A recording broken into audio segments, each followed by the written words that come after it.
Joining us now to share more about the adult student experience is recent alumnus Ely Younger. Ely, we just watched Ryan share his story. How do you relate to his experience at HCC? Look more of as like a role model because of his adult presence in class. I definitely relate to that because of being a music major.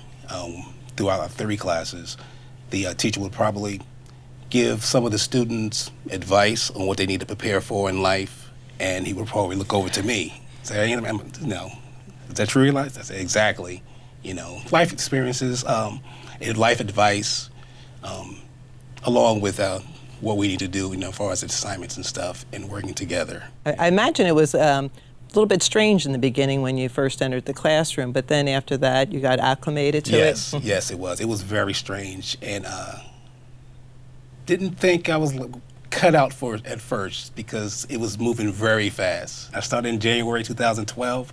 I took summer classes every summer so I can just keep it going. The next thing you know, I was walking the stage, and now I'm furthering my, pursuit at UMBC. Yeah, that's a great story. Thanks for sharing that with us. Thank you. Howard Community College offers many programs to meet the needs of students and also a broad range of services. Joining us to tell us more is Associate Vice President of Enrollment Services, Alison Buckley. So Alison, from Ely and Ryan's stories, it's clear that the adult student experience is different from that of the traditional age student. So what does that mean for student services, and also what does that mean from an admissions perspective? From a student services and admissions perspective, it really is about meeting students where they are. So for example, a number of our students haven't ever been to college before. And for them, it is really about navigating those first steps.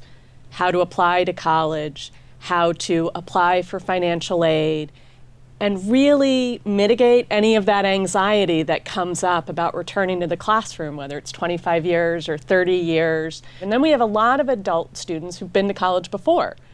They may even have a college degree and they're coming back for a new credential or to completely switch careers. For those students, they usually start with a large concern: how do I get credit for my prior learning? Do my military credits transfer? Do my credits from another institution? So in our advising staff, we have a team that will work with them to make sure that they don't have to take classes they don't need. We're transferring in credits, and they get credit for that past work so that they can move through quickly, as Ely said, and reach the finish line. Now, the number of veterans at the college continues to grow, and we have a whole department within student services dedicated to our military. How do you work with students who are currently serving in the military or are veterans? We do it in a number of ways, and we have several staff members who are dedicated to supporting that important student population. So we have our VA certifying official, whose primary goal is to help veteran and military students navigate what can be a pretty complex landscape of educational benefits. We also, in advising, have an academic advisor who's dedicated to our military and veteran students. She was in the military herself and really brings that perspective of making that transition from the military into an educational environment. And I think she really understands what our students are going through. And the college has received the designation as a military-friendly college. What does that exactly mean? I think it is a testament to our dedication to support this segment of our population. Now, Ely, you've come to the college as an adult student, but you've also come to the college as a veteran. And tell us a little bit about what that experience was like for you. The veteran system here at the Service Center have done an awesome job making sure all my GI Bill and everything was all certified and everything, so I didn't have to worry about going back and forth to the cashier's cage. Was my class, will I be able to take this class because this hasn't been paid yet? They had an awesome job, so I wouldn't have to worry about that, so I can focus more on taking my classes. The Veteran Service Organization, and with them voicing their opinions and their concerns and stuff, the school really listened. And they have a new lounge and everything dedicated to the veterans, which I thought that was very awesome. And the task, the red, white, and blue task for graduates, that was phenomenal. Yeah, that was a nice touch. That was a very nice touch. And yeah. I know for a fact, I can speak on behalf of every veteran here at this campus, they're going to enjoy it when they walk across the stage. That was a great thing last year.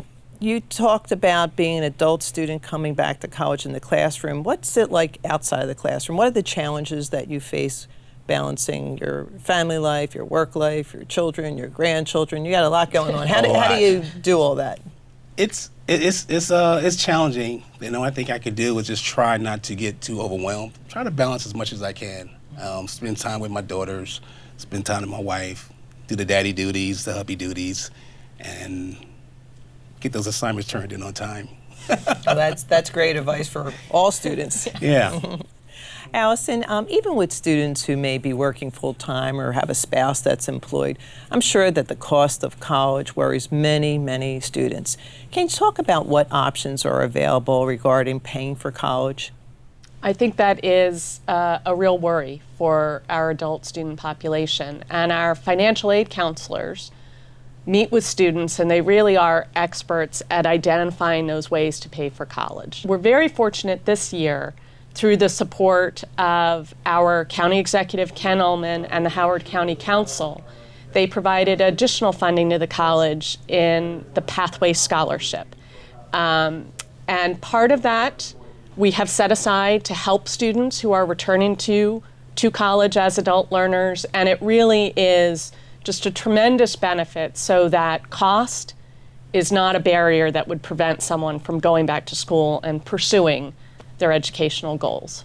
Yes, we were very fortunate to receive that funding. It's had an enormous impact on students who are financially needy and Howard County residents. So thanks for that information. And thank you, Eli, for sharing your story. It's good to see you again. The last time I saw you, you were playing the Star Spangled Banner at last year's commencement, and you did a terrific job. And now you're at UMBC and continuing with your dream. Yes. So congratulations on that. Thank you very much.